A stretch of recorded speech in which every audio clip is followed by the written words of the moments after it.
And recording in progress. And sharing Woohoo! my screen. Okay.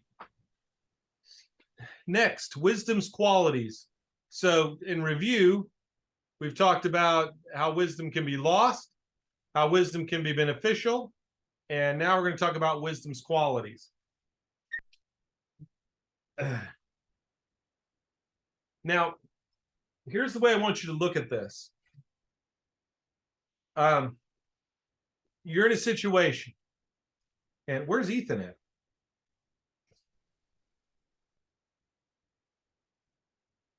Okay, I hope you sprayed some air freshener, Ethan. Okay. Yeah. Okay. So here we go. Here's how I want you to look at it. When you're in a situation, you're like, what's the wise thing to do? You're like, I don't know. Do I do this or do I do that? Do I do this or do I do that? Which one? What does God want me to do in this situation? Well, the wise choice is going to have characteristics, qualities to it that'll help you identify which action, reaction, or even lack of action might be the wisest choice so that you make a wise decision. What's the wise thing to do? Okay, well, here's how you tell. The wise thing to do will be the loving thing. Verse 3. Okay, so you're like, okay, this person just said this to me. I could react in two ways. Do I want to say this back to them or that back to them? Which would be like, I remember one time a lady and her husband, who we knew from when we were in high school, came to visit my brother Todd's church. And when she saw him, he didn't recognize her at first. And then she saw him and then he remembered who she was. And she didn't recognize him at first. And she says, well, you're a lot heavier and have a lot less hair than last time I saw you, which is pretty insulting. So, you know, he's older, he has gained weight, and he's lost his hair. He's bald. And he's like, the thought that went through his mind, what he wanted to say was, well, you're still as ugly as you ever were, which was true. But just because something's true doesn't mean it's the right thing to do. My brother Todd, ever the wisest of the Fall brothers, smiled and nodded and said, well, good to see you too. And didn't say the unloving thing. See, the wise thing is to do the loving thing, even if they're not loving. You know, Jesus said something about, I don't know, love your, who was it? Oh yeah, enemies. Even people that are mean to you, to return a curse with a, a blessing. So the wise thing is the loving thing. Does that mean you never rebuke anybody? No, sometimes the loving thing to do is to tell somebody, right? Me and my kids have this thing. We'll be like, after we eat, is there anything in my teeth? You know, we don't want to go around with food hanging out of our teeth. And so we'll tell each other. I mean, if you're my friend and I've got a booger hanging out my nose, you tell me, okay? You don't care for me at all if you let me walk around in public with a booger hanging out. If you're mean, you'll be like, hey, kiddo's got a booger. Oh, everybody look at the booger. Oh. That's not the loving thing. But the loving thing would be to be like, dude, you got a big green one hanging out your nostril before anybody sees it. Well, the nice thing to do is kindle your flies down. You know what I'm saying? We tell it, help a brother out. That's the loving thing. So the loving thing might confront, it might even rebuke, but it'll do it in a loving way with loving intention. Loving thing might be hurtful, but it's still the loving thing to do. If a doctor sees a kid with a broken arm and a compound fracture, the loving thing to do is to put that thing back in place. It's going to be very painful for the patient, but the loving thing is to set the bone. And so the question is not what's pain-free or what do they want necessarily, but what's best for that person. How would you like to be treated if you were in that position? That's the loving thing. The wise thing is the loving thing. The wise thing is the faithful thing. Verse 3. Should I stay with my wife or should I run off with that other lady that I work with? You should stay with your wife. The wise thing is to be faithful. The wisest thing, the best thing for you, the best thing for your kids, the best thing for your wife, the best thing for heaven, the best thing for souls, the best thing all around is for you to be faithful and to keep your vows. If you promised you would, the best thing you can do is to keep your word. You guys, if you don't keep your word, if you don't keep your commitments, you are a fool. Keep your commitments. Be faithful to the people around you, to your friends, to your family. Faithfulness is a wise thing. The wise thing for you to do is to be faithful and to not be the kind of person who's breaking agreements, covenants, vows. If you sign up and you say, I'm going to pay, then pay it. Pay your debts. Be faithful. The wise thing is to be trusting. Do you ever notice how the Bible says when it gives the definition of love in 1 Corinthians 13, that love always trusts? Do not be this untrusting, suspicious person. See, wisdom isn't paranoid. Now, wisdom is smart enough to see when there are signs and evidence of duplistic behavior. Wisdom isn't gullible, but wisdom isn't paranoid. Wisdom isn't gullible, but wisdom isn't cynical. Wisdom trusts. And if you cannot give trust, you're not trustable. Somebody who will George never Paul, trust you, huh? one of the things George Paul said several times that really stuck to me and that I still think about pretty often is that he said, a thief thinks everyone else thinks like a thief. That's right. And a cheater thinks everybody else is cheating. And a liar thinks everybody else is lying. And when you don't walk in wisdom, you're paranoid. It just creates fear. But when you're walking upright, you're going to assume that everybody else has good intention as well. And you're trusting. And that's a good quality. Now, I'm not saying be gullible. I'm not saying ignore evidence where somebody's up to no good or not understand common situations that tempt people. I'm just saying don't be cynical and don't be suspicious and don't be always looking for trouble. If you look for trouble, you'll find it.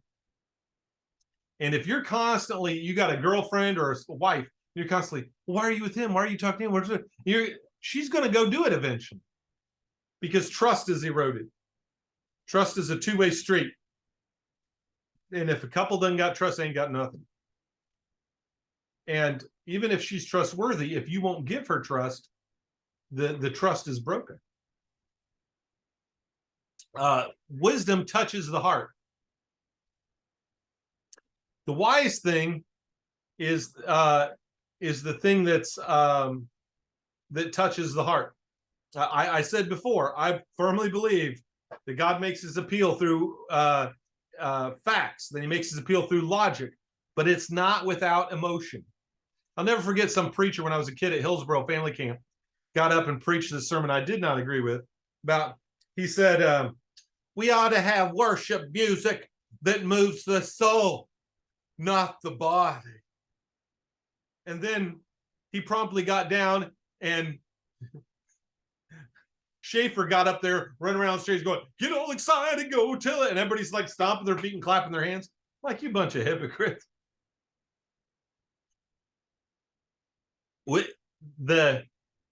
I want my sermons to touch emotionally, spiritually, mentally, in every way. I want to appeal to people's intellect and to their hearts. And the wise thing is not the cold, hard, logical. The wise thing is going to have a heart. The wise thing is going to understand the emotional side and a wise person can have their heart pricked, can feel sorry. They'll feel compassion. They'll feel mercy. Doesn't God feel compassion and mercy? Doesn't God understand that even though he's perfect, that we lowlifes who aren't, and he feels sorry for us? And he has compassion on us? There has to be compassion and mercy and understanding. And you guys are going to be, if you don't allow things to touch your heart and you're just hard-hearted and cold-hearted, you're going to be terrible husbands and fathers. Terrible. horribly unwise, terrible husbands and fathers who don't allow things to touch the heart.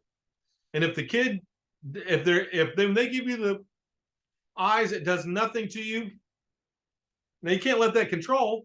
I don't want to be controlled by emotion. I don't want a church that's all emotion. I don't want, there's a lot of empty sentimentalism. I agree. There's a lot of emotionalism in churches or in relationships that can be dangerous. That I agree. Emotion without logic is death trap. I agree.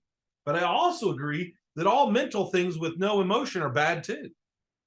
I'm not saying one without the other. I'm saying holistically, wisdom reaches every part of us.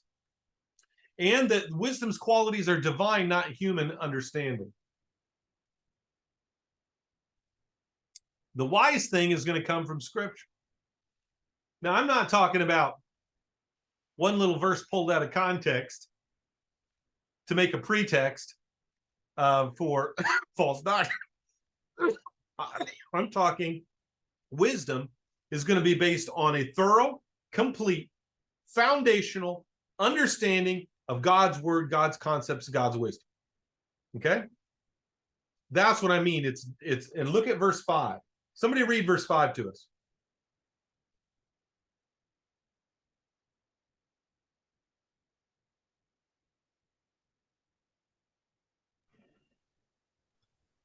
Trust in the Lord with all your heart and lean not on your own understanding.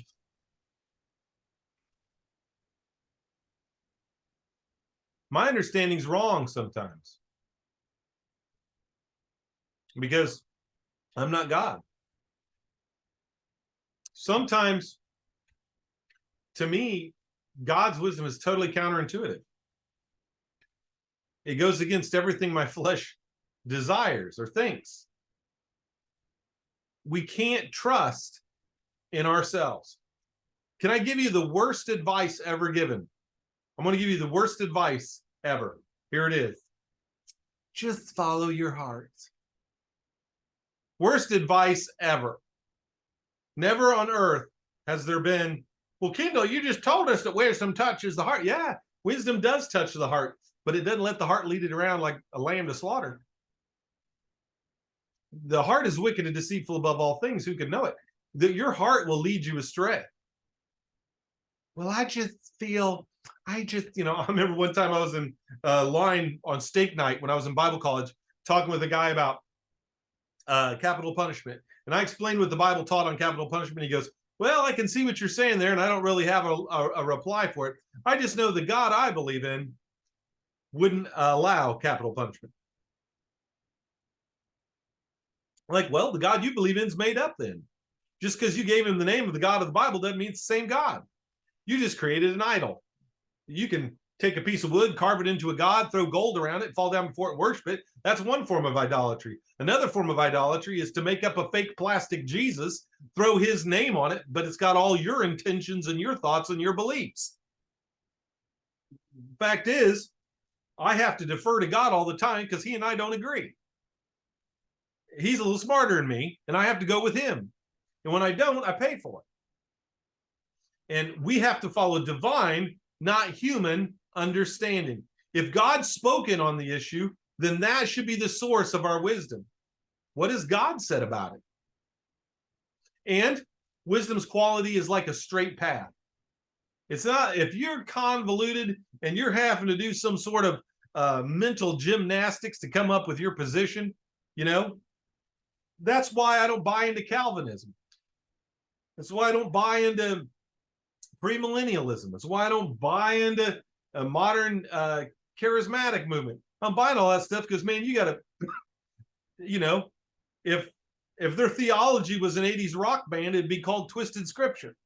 It is so messed up. It's nuts and straight and narrow. The path of God isn't always easy, but it's always simple. Straight, narrow, straightforward.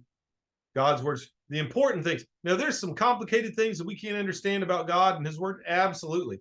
Are there some things that are really mysterious? Yes, but none of those are salvation issues. When it comes down to salvation, like who Jesus is and how to be saved and all that jazz, That's clear as a bell in the Bible. I mean, you got to get professional help from somebody with a doctorate degree in religion to misunderstand it. The way of wisdom is a straight path. And if it's convoluted and it's all weird and curvy, and people are making, these, you guys know what I'm talking about. You've heard people justify behavior by all these weird things, and you're like, oh, that ain't right. That's just not right. I know that God sets it straight forward, and the convoluted ways that people come up with how it's okay to smoke pot, how it's okay to get, go drinking, how it's okay to, do this and do that, be involved in all these activities they know they oughtn't. It's convoluted, and it isn't straight and narrow, and they know they're wrong. The Bible's straightforward. The convoluted things they come up with for women preachers, and they come up with for women elders, all that stuff, the excuses that it isn't straight and narrow, is messed up.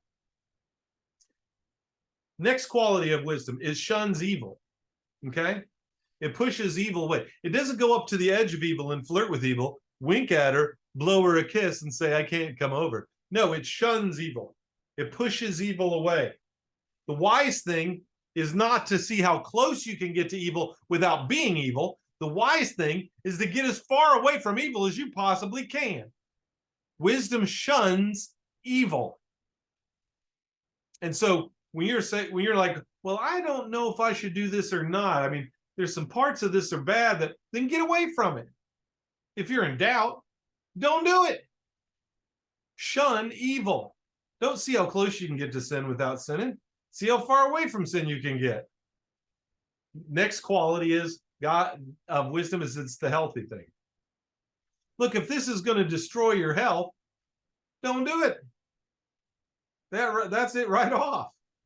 The wise thing to do is the healthy thing. I mean, we don't want to hear that today, right?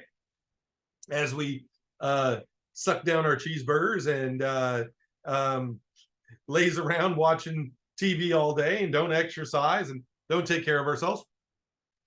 I'm telling you guys, I let myself balloon up to 100 pounds more than I was when I was in high school.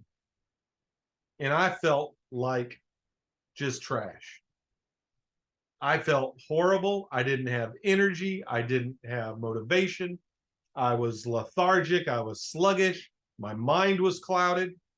You guys know I went through a divorce, and I had some depression, and I had some, and then in 2019, I'm like, I went skateboarding with Kaylee. She'd gotten a longboard, and I was riding a skateboard with her, and I fell off of it.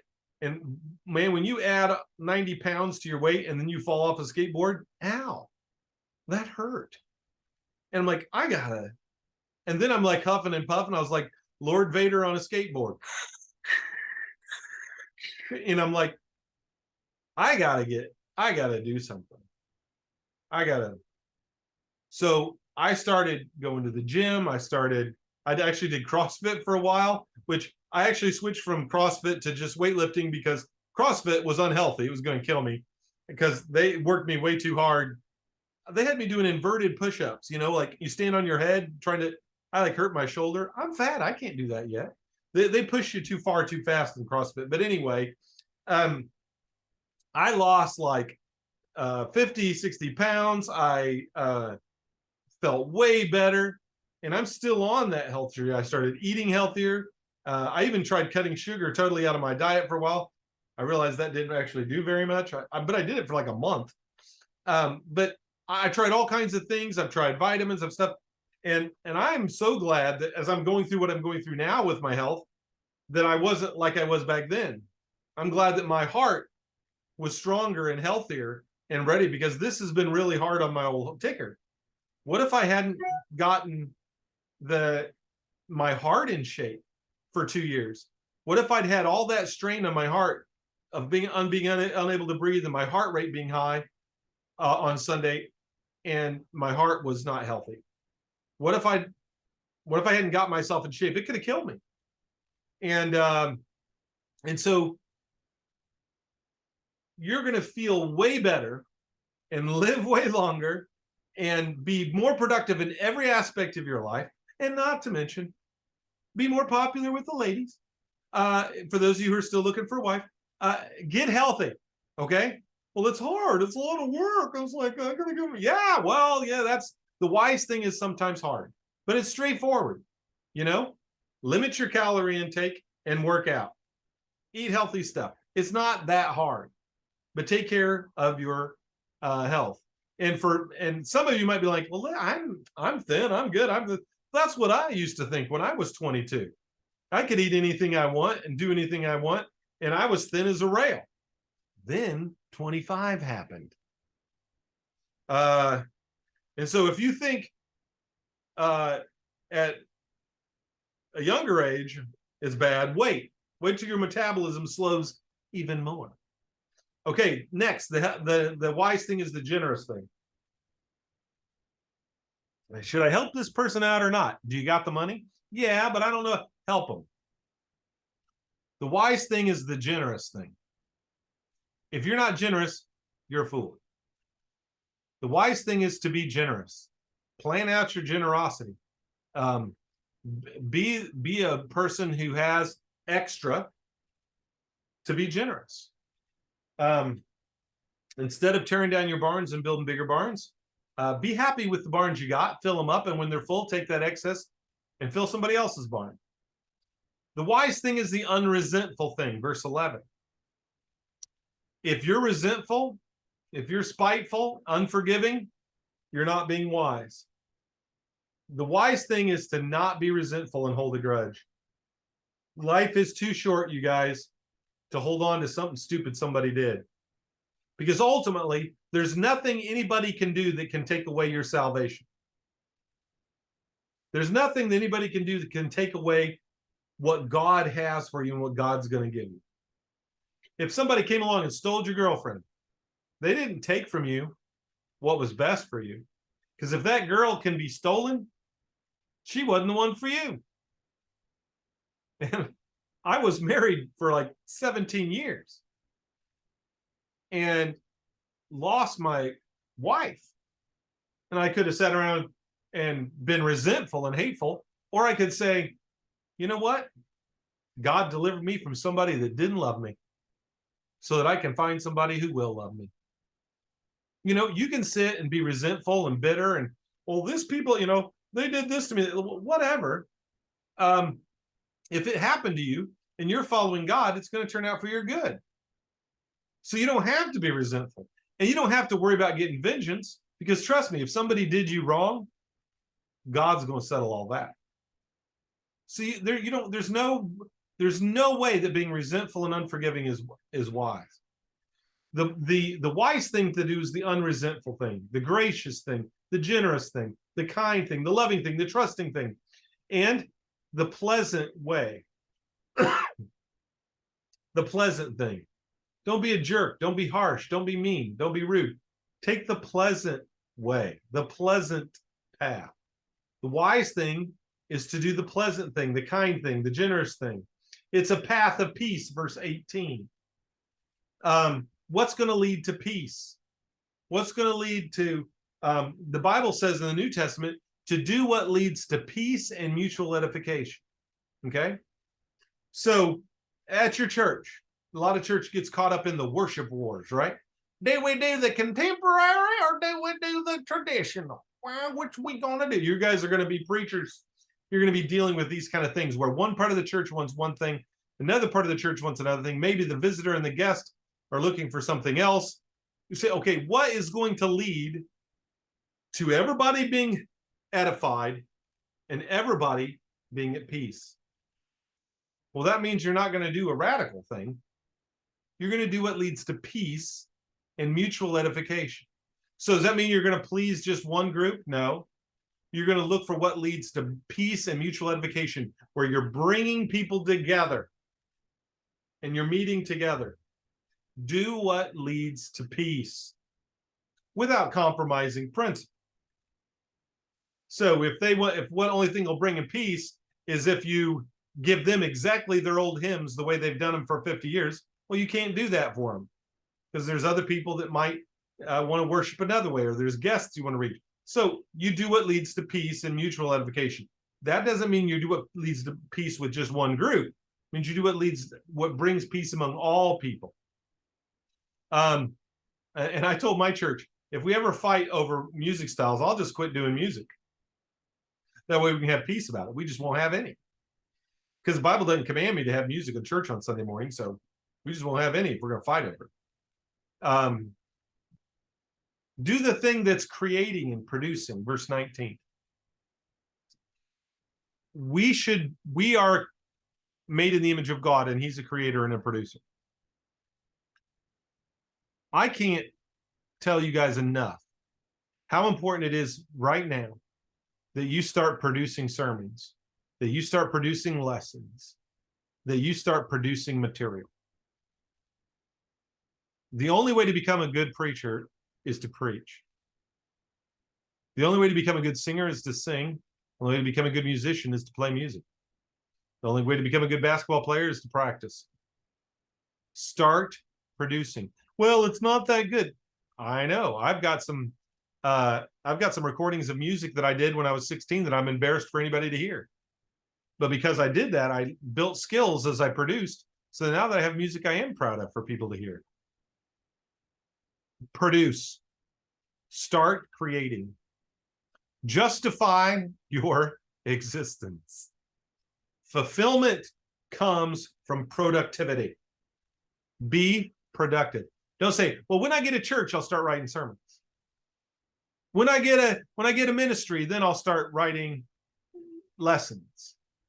No, start now. And if you can get a gig right now using your skills and honing, if you can get a Sunday school class to teach, a small group to lead, whatever, start using your skills. Start producing. Well, I don't have any of those opportunities right now. Well, okay, fine. But still, start daily studying the Bible. Start weekly writing sermons now. Start producing. Write articles. Start a blog. Start a vlog, a video log, where you get on and you do a 5-minute lesson once a week. And put it out there to your friends. Say, hey, you guys check these out. I'm producing these little lessons. Start producing. I don't care what activity of life you're in. The only way to become a success is to start producing. The wise thing is to create something. Work. You were made to work. Even before sin, man was called to work. It is your calling. It is your thing. It is to work. Be creative and be producing. Be confident. The wise thing is the confident thing, not in yourself, but in God. What do I mean by confident? Okay, you tell me which one was wise. There were two guys that were farmers. They both knew that that in order for their crop that they plant to grow and produce a harvest, there has to be rain and sunshine.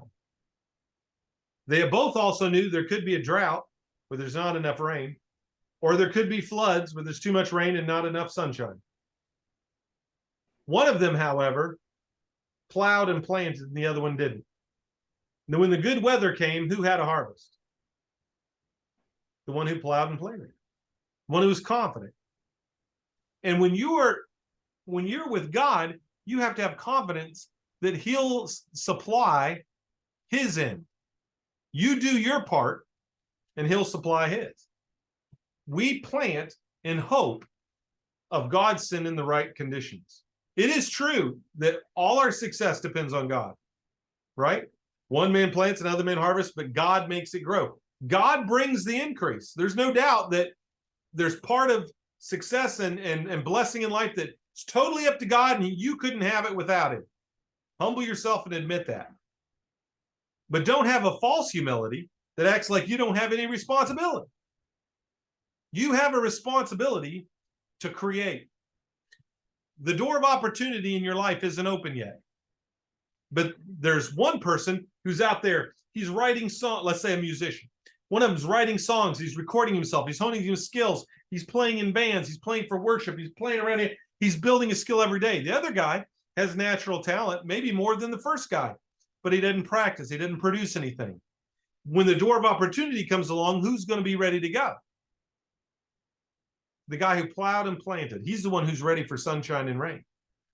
He's the one who's ready for be ready for the opportunity. How? Produce now. Have the confidence that God in time will supply his end to make you successful. Trust in the Lord with all your heart. Lean not on your own understanding. In all your ways acknowledge him, and he will make your path straight. He's going to bless you.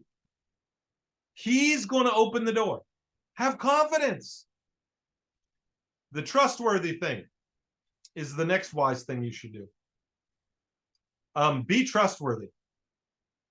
Somebody gives you responsibility, follow through. If they give you homework, turn the homework in. If they put you in charge of the Sunday school, show up. If they give you responsibility to help with the youth group, do your absolute best. Be trustworthy.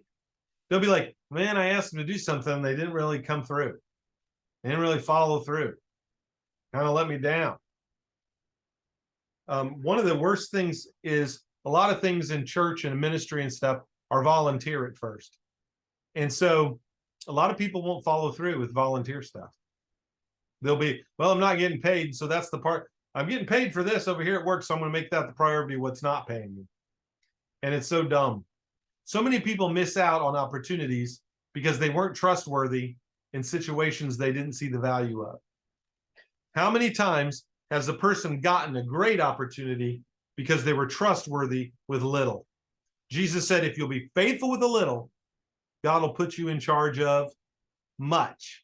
But if you're unfaithful with a little, even what you have will be taken from you. Be trustworthy, and the right thing to do is always to be trustworthy. That's the wise thing. And the wise thing is to be honest. There's no situation where being dishonest is the wise thing. The wise thing is for you to be honest with people, sincere. The wise thing is to not be envious. If you're constantly jealous of the other guy's job, the other guy's car, the other guy's girlfriend, the other guy's ministry, the other guy's this or that, man, you're stuck on stupid. Because if the other guy has a wife, she wasn't meant for you. If she's married to him, they're meant for each other. They're bonded. There's no point in wanting it. There's other fish in the sea. And what God has for you will be powerful and blessed. But don't be wanting some other thing. Be thankful for what you have. Now, there's a lot better looking guys than me. There's a lot better, more talented speakers than me. There's a lot more talented singers than me. A lot more talented guitarists than me. But I wouldn't trade place with anybody. I wouldn't trade places with them and become the greatest. I wouldn't trade places with somebody else's wife or somebody else's house or somebody else's car or somebody else's ministry, because that's not what God called me to. God's plan for me is the best. And it is just dumb. It is foolish to be envious. The wise thing is not to be envying. Or comparing. Well, how am I better than him? Look, guys, you're going to be in preaching class and everybody's going to get up and preach sermons. If you go comparing yourself to other guys in the class, oh man, you're making a terrible. Bible says in the New Testament, when you compare yourselves with yourselves, you're not wise. Comparison, is foolishness. Stop comparing yourself. It's not about how do I rate compared to him. It's about how do I rate compared to what I can be. You're here to tap into and maximize your potential, not compare yourself to somebody else. Chris, you got something? I was gonna say, I heard somebody say in a sermon one time, or it was a sermon or a meditation. They said, the only person you should ever strive to be better than is who you were yesterday. That's a really good quote, and it's good advice. Last one, it's humble. The wisdom's quality is it's not proud. Because the proud thing won't take advice. The proud thing won't listen to anybody else. The person won't have many advisors. The proud person only listens to their own heart and their own self. Well, I believe, I think, you'll hear pride when they start saying I. You want to be able to tell wise advice from foolish advice, okay? So let's say you have a problem, you go to two friends. You go to the one friend and you say, what do you think I should do? And he goes, well, I think, and what I always do, and my feeling is, an I, blah, blah, blah. And he gives you that advice. You're like, okay. Then you go to the other friend, and the other friend says, well, so-and-so says this, and the Bible says this, and then this person says that. And I think, based on those things, that the wise decision is this. And, as someone used to say, and he'll quote someone famous, and so-and-so used to say this, and he'll give some quote. That's my advice. Now, who gave you the wiser advice? The person with many advisors? The person who consulted scripture? The person who looked at both sides of a topic? Who understood it competently? And then gave advice from other people and quoted other people and listened to other people? I'm telling you, the second person gave the good advice. Wisdom is humble. And it doesn't just say, I think, or I thought of, or I invented. Wise advice is going to come from a person who is humble, who listens to lots of people, takes in lots of information, and then is able to make a conclusion. The wise thing is to be humble. And if you want to know, is this person I'm listening to wise or not?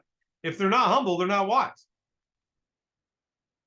If they think that they're never wrong, if you meet somebody and they don't ever admit they're wrong, they don't ever tell a story where they were the idiot, not the smart person,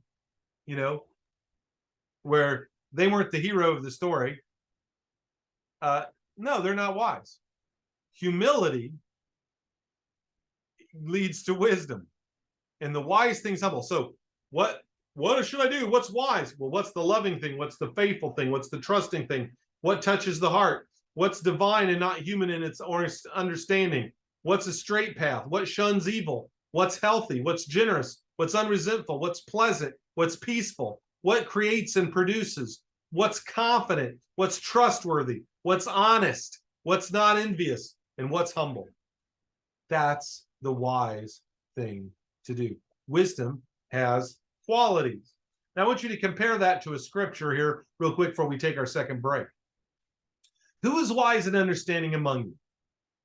Let him show it by his good life, by deeds done in humility that come from wisdom. But if you harbor bitter envy and selfish ambition in your hearts, do not boast about it or deny the truth.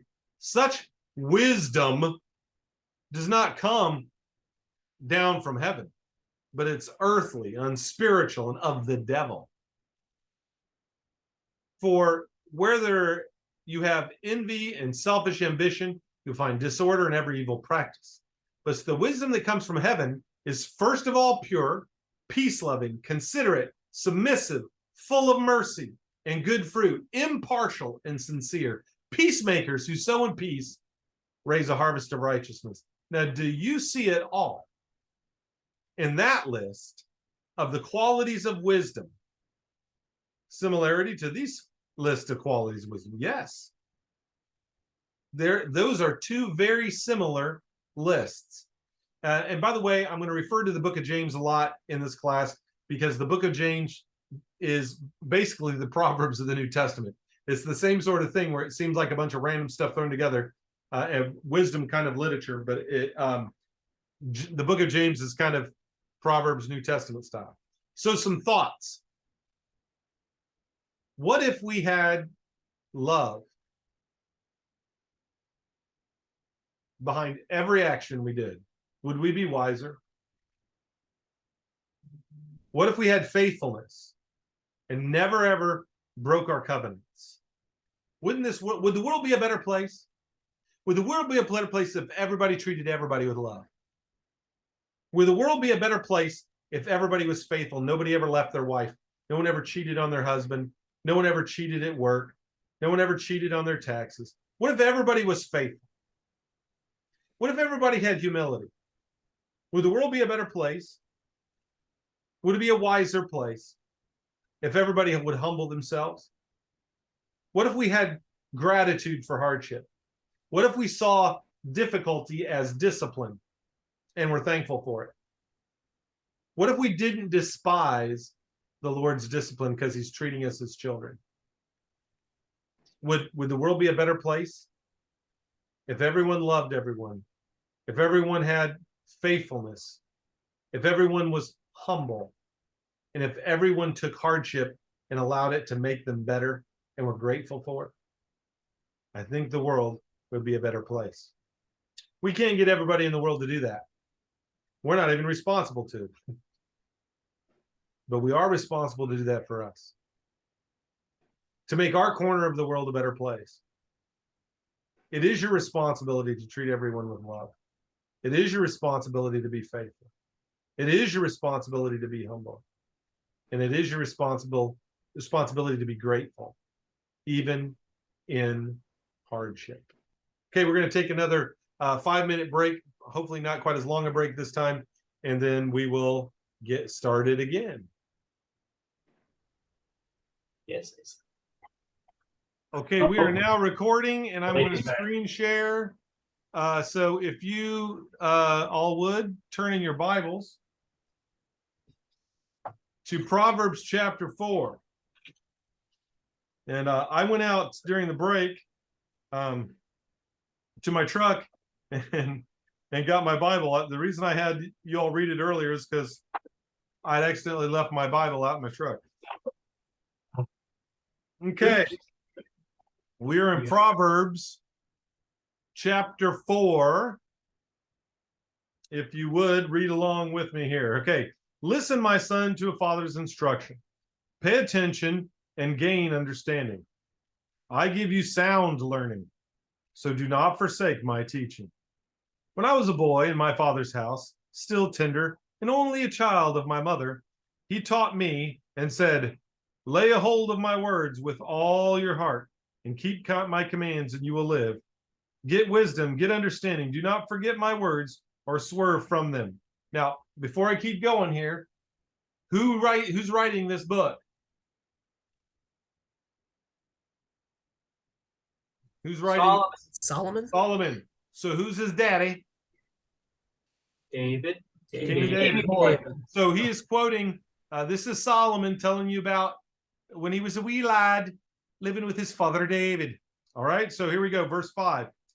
Get wisdom, get understanding. Do not forget my words or swerve from them. Do not forsake wisdom, and she will protect you. Love her, and she will watch over you. Wisdom is supreme, therefore get wisdom, though it cost you all you have. Get understanding. Esteem her, and she will exalt you. Embrace her, and she will honor you. She will set a garland of grace on your head and present you with a crown of splendor.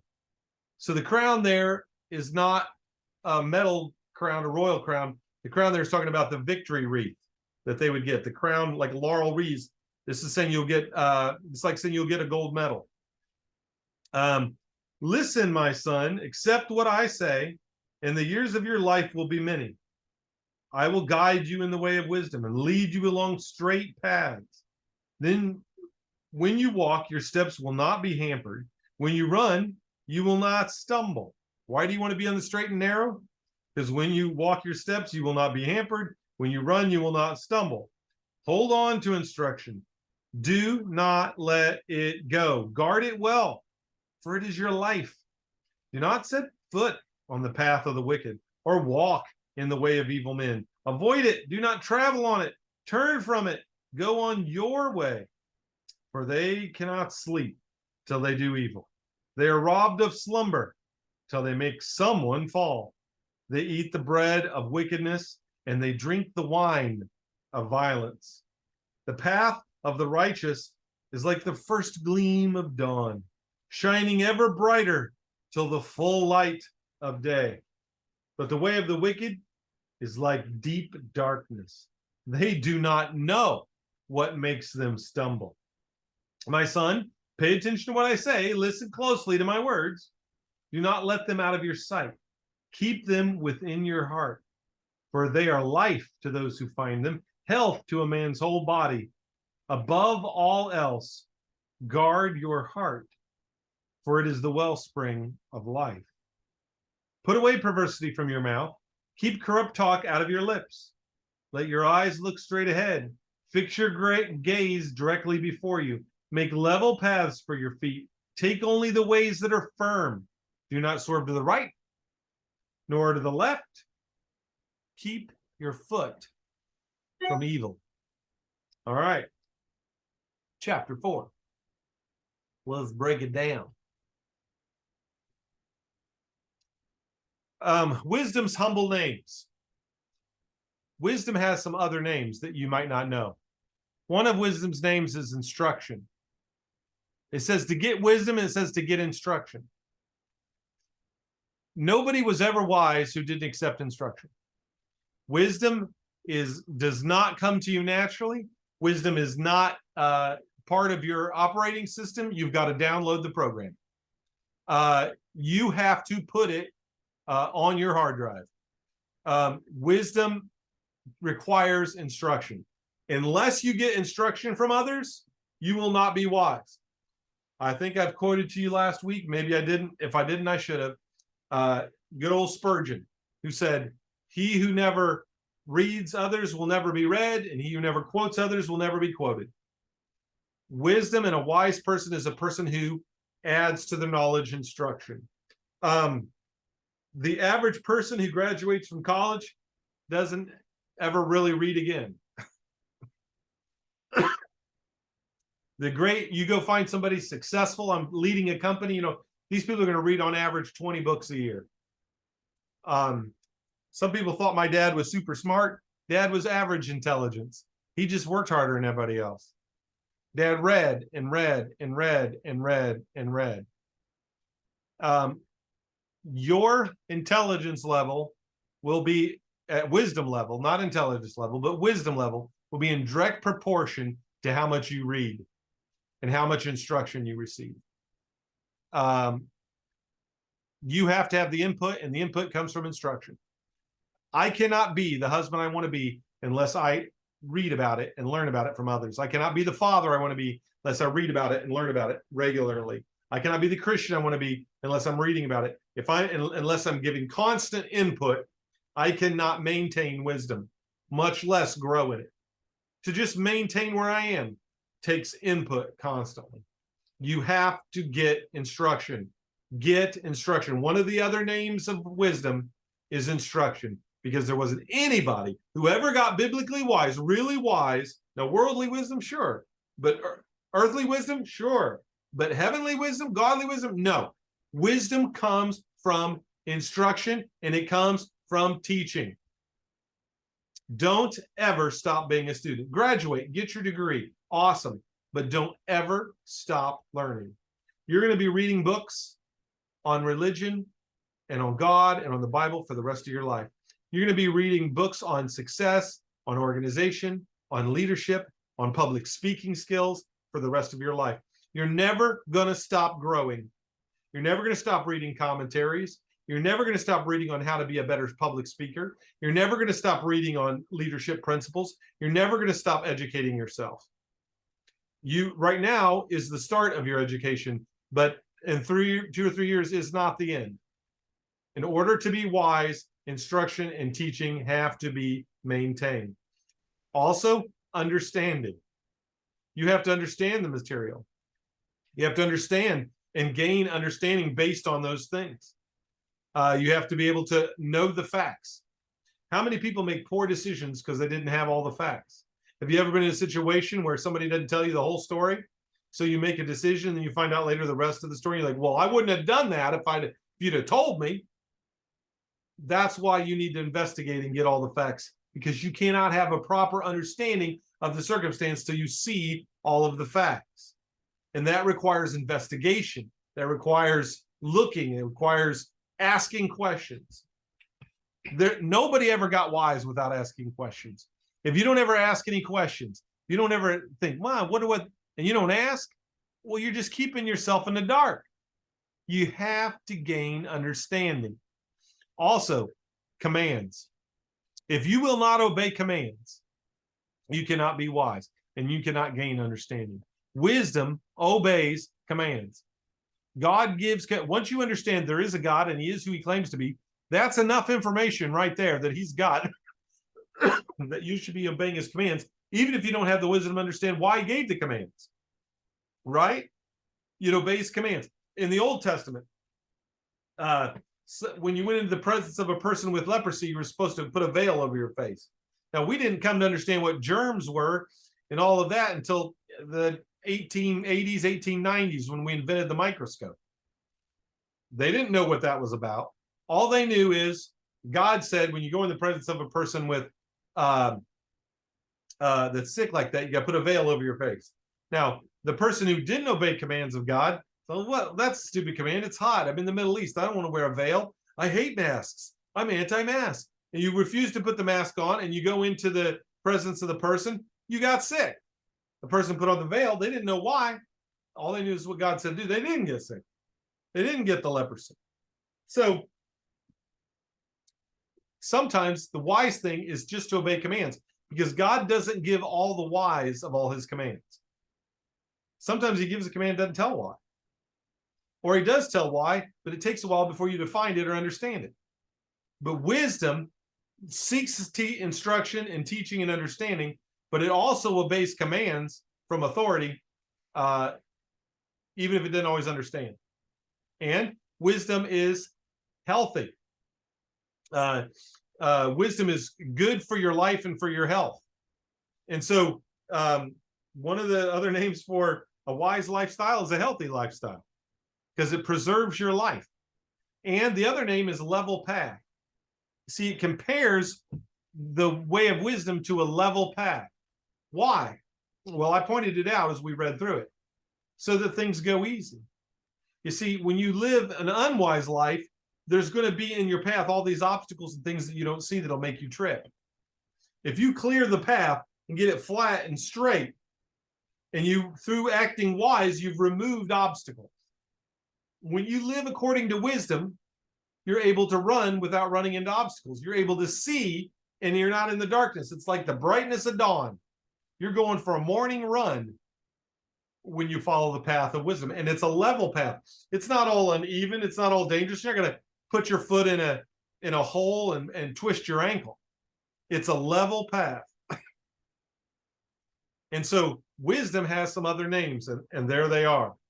And wisdom is learned by listening. I'm going to say that again. Wisdom is learned by listening. If you won't listen to anybody, they're not going to tell me what to do. I'll do whatever I want. You're stuck on stupid then. Wise person learns by listening. 2, the son listens to the father. How? By paying attention. From not forsaking teachings. From laying a hold of words. From keeping commands. And from not forgetting them. Wisdom requires you to listen to your father. You say, well, my father was an idiot. I didn't have a good father. I never knew my father. Okay, well, you got your heavenly father. Okay, it definitely applies to him. And as I said last week, you ought to have a spiritual father or somebody in your life that's a spiritual father figure. Timothy had Paul. But listen to your father. Pay attention. Do not forsake teaching. Lay a hold of the words. Grab them, make them your own. Keep them, and don't forget them. Find a way to remind yourself, tie it, wrap it around you, put it on the wall, memorize it, do whatever you got to do to remember and not forget the lessons of wisdom that God is trying to teach you. But here's the thing. I want you to remember, wisdom is externally sourced, not internally sourced. You ought to write that down. Wisdom is externally sourced, not internally sourced. You don't come up with wisdom on your own. Wisdom comes from an outside source, namely God and God's representatives. That's where wisdom comes from. It's externally sourced. Listen to God and his sources, the scripture, godly elders, godly preachers, godly parents, godly members of the church, mentors, youth minister, professors, whoever. These people are that are following God, know his word, and are living it out. That's where you're going to find what you're needing and the wisdom that you need. Have a mentor. Make sure you have a mentor, because wisdom comes from listening. It's externally sourced, not internally sourced. And wisdom should be pursued like a woman. How? With all your heart. Look, if you guys don't pursue a woman with all your heart, she's going to catch a whiff to that real quick. If you're like pursuing one girl and another girl at the same time, they're going to find out. I remember I had a friend who he had joined the band that I was in. He played bass, and it was his first night playing with our band. And he was a handsome young fella, and he's a bass player in our band. And all of a sudden he's, and there's all these girls there, and he didn't have a girlfriend. And so he asked out that night 2 different girls on a date, gave him his number. What was the problem? They were roommates.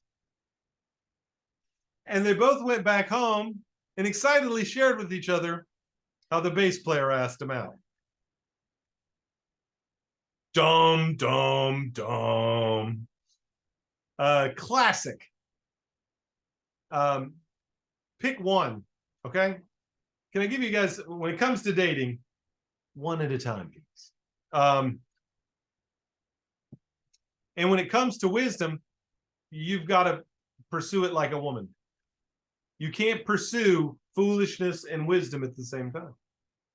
You can't date 2 girls. You can't serve 2 masters. You can't love both God and money, and you can't serve both foolishness and wisdom at the same time. So pursue wisdom with all your heart. Single-mindedness, single-heartedness, and keep it in order to live. Do you guys know that men who are married live longer? Like, much longer? I'll tell you one of the reasons right off is women are constantly nagging you to go to the doctor. Like a guy will be like, man, I got this little pain in my chest. Probably nothing. Probably nothing. The wife's like, oh my goodness, you're going to the doctor right now. You get to the doctor. This week, I'm got this pain, like, man, it's a stabbing pain in my back. Every time I breathe, it hurts. I'm like, maybe it'll go away. And he's like, go to the hospital. If you're married, you're going to live longer. But that's just one of the reasons why. You're going to be happier. You're going to have less stress. You're going to have health in life. You're going to have a partnership. There's lots of reasons why being married is healthy. There are many wonderful benefits. He who finds a godly wife finds a good thing. Now, don't get me wrong. If you find a bad wife, it's the worst thing that ever happened to you, and you've been better off single. But if you find a godly wife, you got a really good thing. So you keep her in order to live. Also, if you're running around on her, the probability of you getting killed is pretty high. And it's a goal to be achieved. One of the worst things that happens in relationships is guys get married and they go, well, we're hitched now, I'm done. And all those things that he did for her when they were dating, he stops doing. And she's like, he doesn't love me anymore. And so all the things that she did for him while they were dating, she stops doing. And then they're both like, well, we just fell out of love. No, you stopped pursuing one another. When you get married, you don't stop dating. When you get married, you don't stop pursuing. When you get married, you don't stop chasing after her. You say, well, I'm married now. My goal is check that one off the list. No. Now you are in a committed relationship. Now your goal is to please her and to love her and to take care of her and to lead her to heaven. Your goal is to love that woman. And it's a goal that you constantly have to be trying to achieve. Same with wisdom. Well, I've read the book of Proverbs, now I'm wise. No, it's constantly a thing that you're having to chase after in order to achieve. When you get married, that's the birth. That's not the end. That's the birth of a relationship and of a marriage. Maintaining it, growing it, developing it, and sustaining it is a whole other goal that you're going to have till the day you die.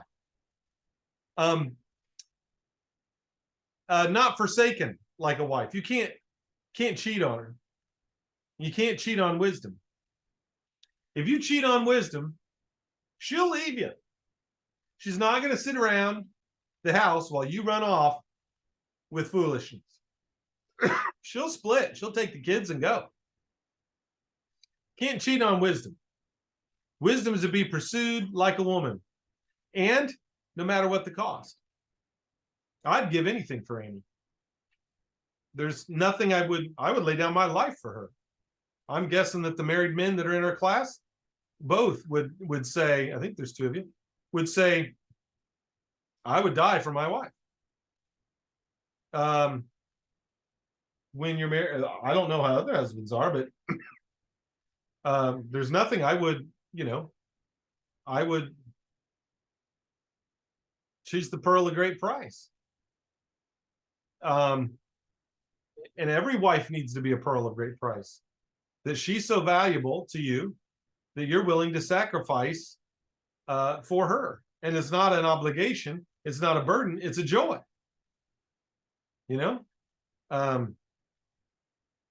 Because she means so much to you. I'm telling you guys, wisdom can be costly. Sometimes to gain wisdom and to follow wisdom and to live a wise life means you lose friendships. You upset your parents. You pass up on fun activities. You spend financially. You spend your time in a different way. Pursuing wisdom is extremely costly, but there is no cost too high. There's nothing you desire that's more important than wisdom. Pay the cost.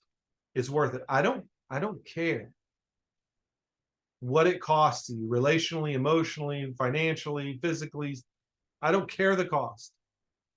Pay it. It's a good deal. No matter the cost, wisdom is what you should purchase. Buy it. Pay the cost. But Kindle, it's going to be hard. It's going to take a lot of sacrifice. Yeah, it is. And that's the way it is with a wife. That's the way it is with having children. It's costly, but it's worth it. It's absolutely worth it. I'd rather have Annie than millions of dollars in mansions. I'd rather have Annie than any possession. And I'd rather have wisdom than anything in the world. Pursue it and go after it and pay whatever the cost. And wisdom needs to be loved like a wife. Verse 8. How? Okay, let's go back and read verse 8 together. Proverbs Chapter 4, verse 8. Esteem her, and she will exalt you. Embrace her, and she will honor you. She will set a garland of grace on your head and present you with a crown of splendor. Okay. Now, for those of you who are married, you are getting a double dose of advice here. Because as I'm teaching you how to treat wisdom and what to do with wisdom, you're also getting marital advice. Free marital advice in today's lesson. How do you love a wife? How does it? Well, I don't know. The Bible says for husbands, love your wives. How? I don't know what to do. Well, it's right here, man. And it's an alliterative 3-point outline. What more could a young preacher want than an alliterative 3-point outline. I mean, that's a George Fall special right there. 3 points. They all start with the same letter. Doesn't get any better than that, guys. Here it is. Esteemer, exalter, embracer. Esteemer, exalter, embracer. Let me tell you what the relationship killer is. Contempt. Some people go through a lot of hard things in a relationship and survive. One of the spouses will cheat. One of them will have a disease. They'll go through a really difficulty, disagreements, mother-in-law issues, father-in-law issues, all kinds of stuff. And their marriages will survive. Other people have marriages that have relatively smaller problems, but they'll get mad at each other, hate each other, and leave. Why? Because they don't treat each other with respect. Contempt is the biggest relationship killer there is. I don't care whether that's preachers and elders or church members and preachers, or whether it's parents and kids, or whether it's spouses in a marital relationship.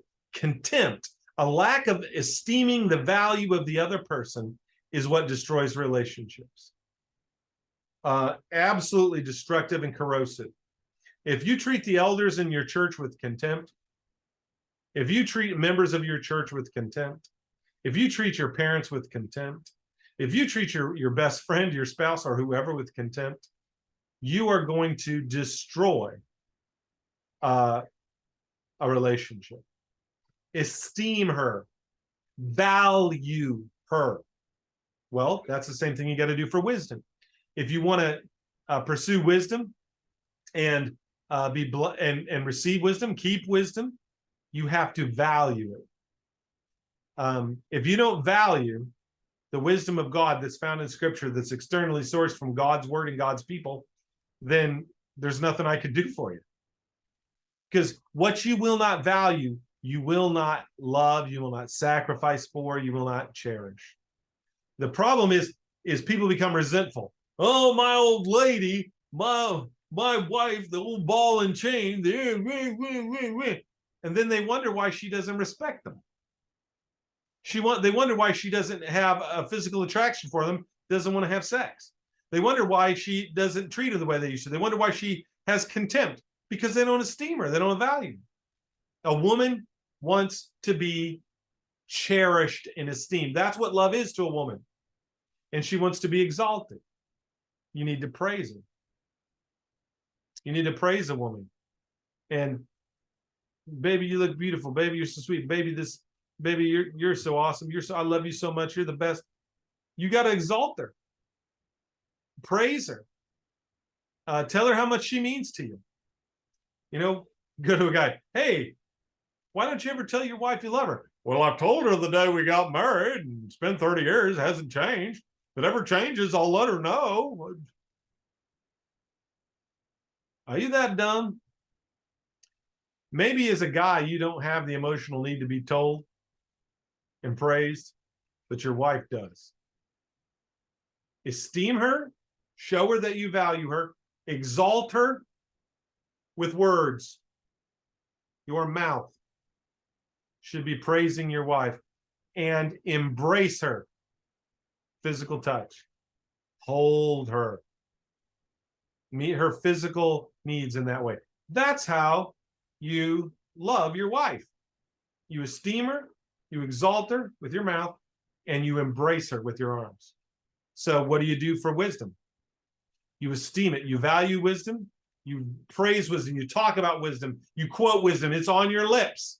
The Proverbs are being quoted. Well, here's God's word says, wisdom says, Proverbs says, and then you embrace it. You do it. You put it into practice. You hold on to it. If your wife is in your arms all the time, she didn't have time to be in the arms of somebody else. If your wife is being valued and exalted by you, she doesn't have to go looking at some guy at work to have her emotional needs met. And a woman has to be pursued. And I don't mean just till you get married, for the rest of your life. You cannot be the husband you need to be if you are not pursuing your wife. You know, it's like Roscoe P. Coltrane on Dukes of Hazzard. Choo choo, hot pursuit, hot pursuit. Roscoe loved to chase the Dukes, and you better love to chase your wife, because she needs pursued, loved, esteemed, exalted, embraced. And that's what we have to do with wisdom. And wisdom is not only like a woman to be pursued, it's like a path to be traveled.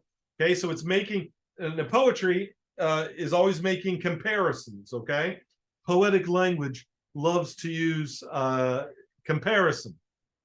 Okay, so compare spiritual or metaphysical things to physical realities. So wisdom is a path to be traveled. Number one, don't swerve from it. Keep her between the lines. Keep your eyes on the road and your hands upon the wheel. Keep it between the lines. Don't swerve from it. So I'm going to say something that's really heavy, and you might not realize how heavy it is when I say it, but it's heavy. In fact, I would write this one down. Wisdom is not a destination, it's a path. Wisdom is not a destination that you arrive at on earth. It's a path you travel on earth to get to heaven. Wisdom is not a destination.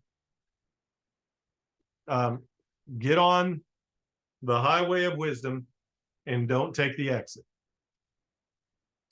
Don't swerve from it. And it takes this constant vigilance, right? You can't get on the highway and then go falling asleep at the wheel. You have to have a vigilance. You got to pay attention, because if you don't pay attention, you can swerve off the road. You don't got time to text and drive. You can't be distracted driver from wisdom. Okay? Don't be a distracted driver. Don't swerve off the path of wisdom, because there's going to be distractions along the way. There's going to be big sinful billboards. There's going to be things along the way that's going to try to get your attention, draw your focus, and get you to go another way. Do not swerve from the path of wisdom. It also guides your way. When you're following a road, you know where to go because you got the definition of the lines, and it's showing you where to go. And the path of wisdom is like that. It guides you. It helps you stay within bounds. It keeps you from going off in the ditch, keeps you from driving off a cliff. It keeps you from going too fast and going too slow. The road of wisdom, the highway of wisdom, it guides your way. Therefore, you should take straight paths. The path of wisdom is straight. It's not, there are two paths. There's the straight and narrow, and there's the wide and curvy. So take the straight path, verse 11, and have an unhampered walk. Get rid of the things that hamper your walk. Okay? That's like Hebrews chapter 12, right? We want to run uninhibited. When you see a guy running a marathon, he's not wearing a three-piece suit. He's not wearing a bunch of heavy clothes. In fact, the original Olympians, when they would race, they would run naked. Now, I'm really glad they don't do that anymore. Appreciate that. Appreciate the little shorts that they wear now. Thank you, Lord, for Lycra. But you don't want a hampered run. You want to throw off anything that keeps you from running your race. Have an unhampered walk. So don't put obstacles in your path. Don't put distractions in your way. Remove obstacles. Don't take a path with a bunch of obstacles on it. Okay? The path of wisdom is not a hurdle race. It's a cleared path. That way you can run. That way you can really book it. You can really advance because you're not having to slow down on the path for all of these things that could trip you up. You see, it's a path to be traveled. Therefore, you don't swerve. You allow it to guide you. You make sure you're on the straight one. You unhamper your walk so you can book it, so you can run, and avoid the foolish way. Okay, so there's a way that's good and there's a way that's bad, right? I think I heard that in a Led Zeppelin song. There are two paths you can go by, and there are two paths you can walk. We should avoid the foolish one, verse 15. We should avoid the path of the wicked, verse 14. The way of evil men, verse 16.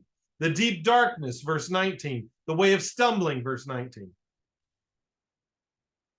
The path of wisdom, number one, isn't the thing that all the wicked people are doing and all the evil men are doing. Say, well, I think I might go be a part of this ministerial association in my town.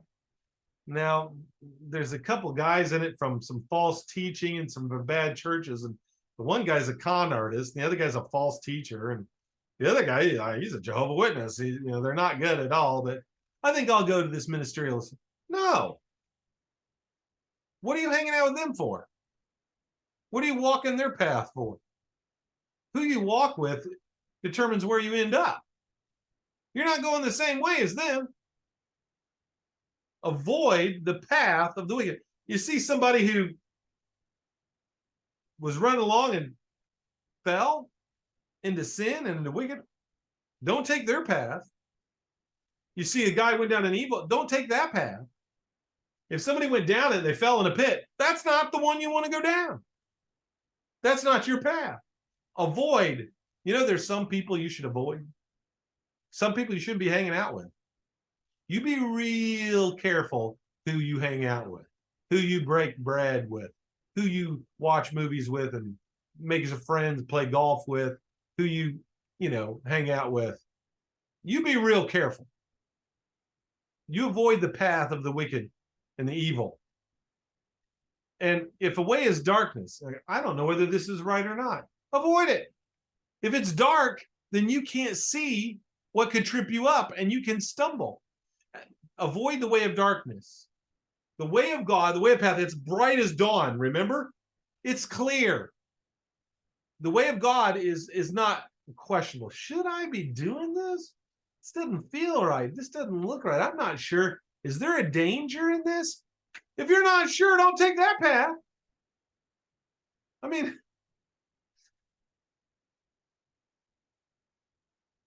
think about it. Think about it. Am I going to take the way that's lit and clear and obstacle free? Am I going to do it on the way that I can't even see whether it's curvy or straight or whether there's obstacles? Which one should I do? I don't know. Come on. Don't take paths that you're not sure about. And keep your eyes fixed straight ahead. Keep a singular focus, okay? No texting and driving, okay? No, being distracted drivers on the path of wisdom. Keep your eyes on the road. Keep your hands upon the wheel. Don't be looking off. Oh, look at the scenery over there. Oh, look, there's politics. Hi, politics. Oh, look, there's financial money making. Oh, hello, money. Oh, look, there's this something else from the world. Don't get distracted in all this stuff in the world. You're a soldier. Keep your eye on the prize. Fix your eyes straight ahead. You watch somebody that's running a race in the Olympics. Are they kind of running around the auditorium? Oh, look at all the people. No. They got their eye on the goal. Fix your eyes before you. Get your gaze in front of you. That means you're not looking back. You're not looking over at someone else. You're not looking down in depression. You're not looking up at the sky. Not paying. Keep your gaze before you. Fix your eye on where God is leading you and focus on getting there and stop looking at everything else. And take level and firm ways. Take that established level, firm path. If you start walking on the ground and it starts sinking beneath you, okay, this ain't it. If you got some unfirm no. Level, firm paths. Stop making it hard for yourself to enter the kingdom of heaven. Stop making it hard for yourself to do what's right. Stop making it hard for you. Well, this girl, she's not really super devoted to God, but maybe I can get her to become a stronger Christian. I mean, she is hot. Rub some brain cells together, okay? Wait for God to lead you to a godly woman that's worth it. Oh, if I could go back in time and redo all the time I wasted on stupid girls. Oh, God, forgive me. Learn from my mistakes. Take level paths and firm ways. Wait for it. I gave up on finding a wife, and then God just plopped her in my lap. Stop trying to make a path and blaze a new path instead of following the straight flat one that God set up for you. Follow where God's leading you. Stop running off on questionable relationships and in questionable circumstances with questionable jobs and questionable activities. Stop doing questionable things. Flee from evil. Get away from bad people. Avoid stupidity. Shaky, unsure things. No, don't take those paths. Go on the sure thing. Follow this sure way. What you know will please God. What you know is a sure thing. Follow that, and you'll be blessed. You'll get farther, you'll be happier, and you'll be more successful. And then it says, don't turn to the right or the left. Now, in the book of Ecclesiastes, it says something that I always thought was funny politically. It says, the heart of the wise inclines to the right. I always joke and say, well, obviously, that the heart of the wise, my heart politically leans very right. I mean, Republicans are flaming liberals in my mind. I'm libertarian. And so the heart of the wise does lean to the right. But then the Bible says, don't go there. The Bible says, don't go to the right and don't go to the left. Straight ahead. One of the things that you guys are going to face, and this will be our last piece of advice. Well, no, I got one more slide I guess I can do. But I'm going to throw this in there for you. One of the biggest dangers you're all going to face is overreaction. Okay? So imagine with me, you're driving your car, you're driving down the road, and you start getting sleepy, or you're not paying attention, whatever, and you get on the rumble strip. You know what I'm talking about. And you freak out. It wakes you up. You're like, oh, I'm going off to the right. I'm going to drive off this cliff. So you get scared. What do? You jerk the car back to the left. But what's the danger with that? You could go into oncoming traffic, or you could even go in the left ditch. And I've seen a lot of people spiritually do that. One day, the rumble strip of God's word wakes them up. And they see that they're wrong, and they overreact. Martin Luther did it. He was trained to be a Catholic priest. He knew what Catholicism taught, and they started reading the Bible, and it was like a rumble strip. Wait a second, we're not saved by sacraments. We're not saved by works. But he ran so far from Rome and its false teaching, he went right past Jerusalem. He overcorrected and said, you don't need to have any works. You're just saved by belief only, which of course we know isn't true. We know that James says that faith without works is dead. In fact, that's what he called James the epistle of straw, because he didn't like what James taught, because he overcorrected. I've seen some people that they grew up in very conservative, legalistic, hateful environments. They come to believe in God, and there's all this legalism around them. And one day they get on the rumble strip of grace, and they realize, oh my goodness, I've been a legalist. I'm surrounded by legalists. And they don't like legalism. And so they run so far from that legalism, they run right over to liberalism, where whatever, as long as we just love Jesus, we're all good. And that's equally wrong. And so there could be this overreaction. And what this is saying, no, find the balanced truth. What is the truth? And hold to it, and don't go to the right and don't go to the left. Watch out for spiritual oversteer. Make sure that when you discover you're wrong about something, or what you believe is wrong, that you don't run so far from that untruth that you run past the truth to another lie. That's one of the devil's oldest tricks, to scare you out of the right ditch into the left ditch, or scare you out of the left ditch into the right ditch. You want to stay on the way and let the way guide you to take a straight path, set your eyes ahead, focus on Christ, who's in heaven at the right hand of God. Focus on Jesus. What did Jesus teach and what did Jesus say? And it's legalism to add to God's word and to make it stricter than it is and to be judgmental. But it's not legalism to obey the Bible. That's not legalism. That's what we're supposed to do. Okay? And when you say, well, the Bible says this and we need to do this, and they go, you're legalistic. No. Legalistic is if I applied it in a way that the Bible tells me not to, or if I added to it. But it's just as wrong to take away from God's word as it is to add to God's word. Keep between the lines. Do not oversteer. Okay, blessings of wisdom. You will live, verse 4. It'll protect you, verse 6. We've talked about this stuff. It'll watch over you. I like that one.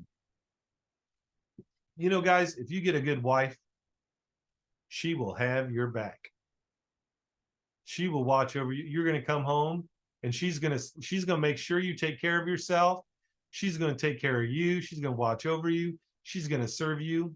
She's going to, if you esteem, exalt, and embrace a woman, she's going to take such good care of you. She's going to watch over you. Nothing like a good woman. And wisdom will do that to you. Wisdom will take care of you. I'm telling you what, wisdom will rub your back, do your laundry, and make you a sandwich. She is awesome. She will love you. She will take care of you. She will support you. She'll believe in you when you don't even believe in yourself. And you love your wife, and she will love you. You know, today there's too many stupid people who, well, women have been oppressed or whatever, and they're like, I remember when I was in college, there was this kid who his girlfriend did everything for him and he did nothing for her. And we all commented on how sad it was. We're like, she's whipped. And there was guys who would fall over backwards for their girlfriends and they didn't appreciate, wouldn't do anything back. And we'd say, oh man, he's whipped. Or we'd say, boy, she's whipped. But then what we decided was that when two people do that for each other, when they both sacrifice for each other, love each other, that's beautiful. When only one of them does it and the other one doesn't return it, it's ugly. And so what we coined a term, mutual whippitude. The greatest relationship is where there's mutual whippitude, where you're both sacrificing, serving, and enslaved to one another. And that's the real value in a marriage relationship, and that's a real value of wisdom. If you love wisdom, she will watch over you. She'll exalt you. You exalt her, she'll exalt you. You honor her, she will honor you. You reward her, she will reward you. She will present you splendor. She'll make you look good. She'll give you many years of life. And you will be unhampered. That's the awesome thing. Does that mean you won't have trouble? No. It just means you won't hamper you. You're going to cruise right through it. Your life is going to has so much less trouble.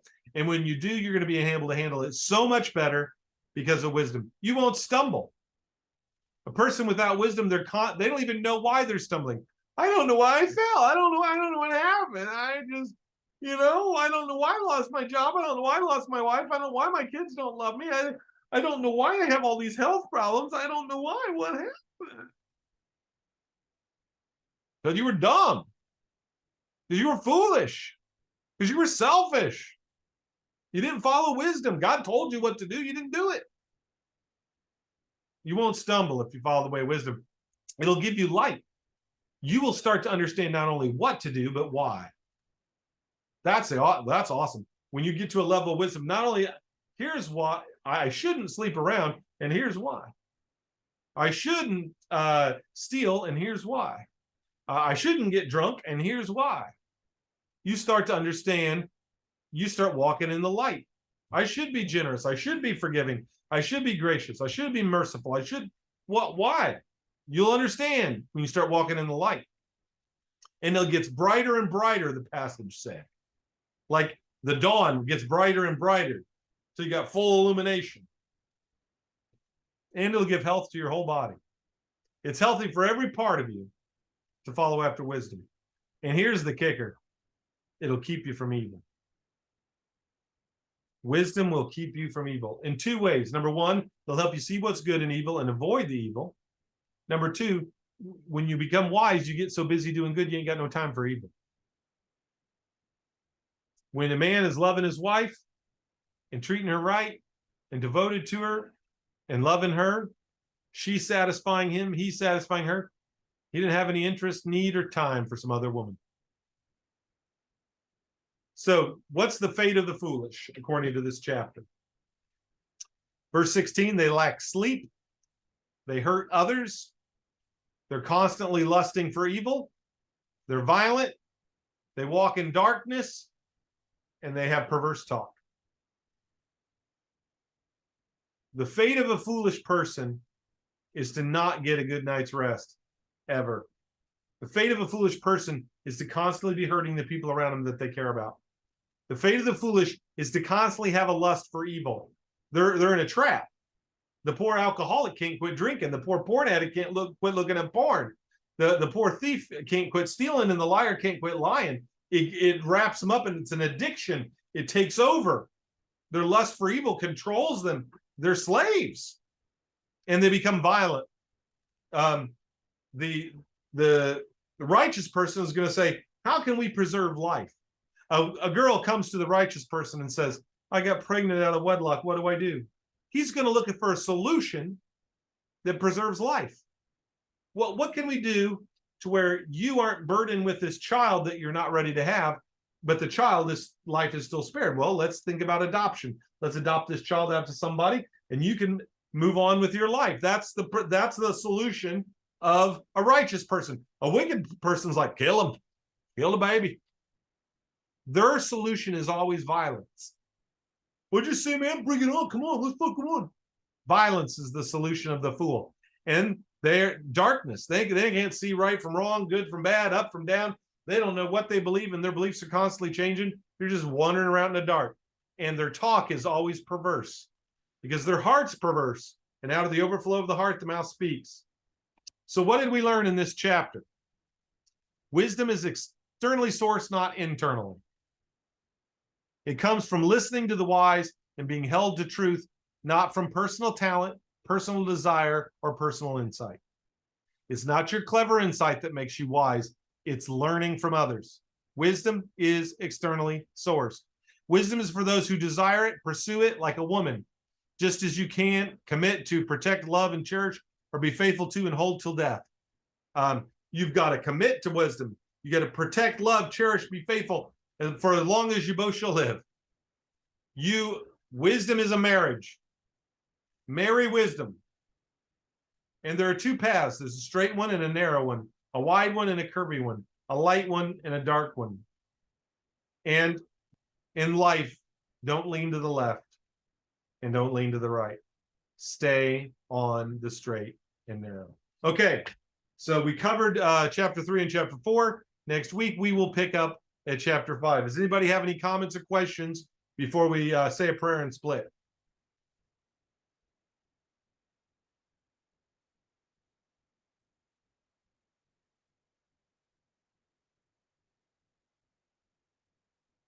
Okay, well, I'll say a prayer and we'll quit.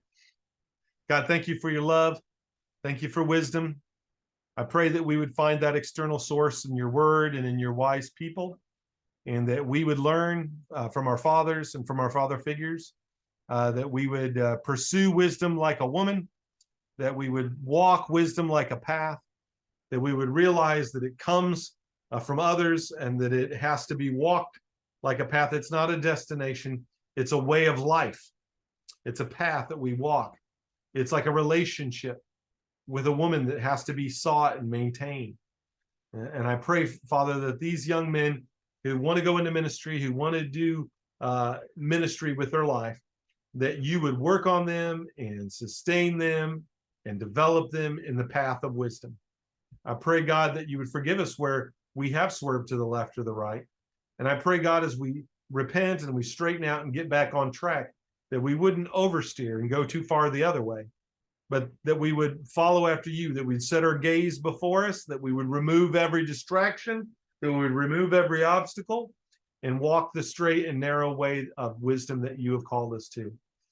Bless us next week as we get into chapter 5, 6, and 7, and we start talking about sexual morality and stuff like that, that you prepare our hearts for it, and that we could gain a lot of wisdom on that topic. I pray, Father, that we could really grow and develop in this class so that we honor you and that we truly walk in the light as you are in the light. Lord, I pray that we would pay whatever cost we need to pay and do whatever we need to do. Show us how, Lord, so that we can walk in the path of wisdom. In Jesus' name I pray. Amen. I love you guys. Please keep me in your prayers as far as my health is concerned. I would really, really appreciate it. God willing, I'll be in Louisiana next week when we have our class. God willing, we'll see. I'm supposed to be going down there with a load of stuff to move down this week. So please be praying for me and all the things that are going on in my life. I really, really appreciate it. If you have not turned in your homework, turn it in before midnight or it's late and it's a 0. There's no reason anybody still can't turn it in who hasn't. And do one each day. Don't put it off till the end. Do it daily. Be reading these scriptures daily, okay? Walk the path. All right, I love you, and I will talk to you all later.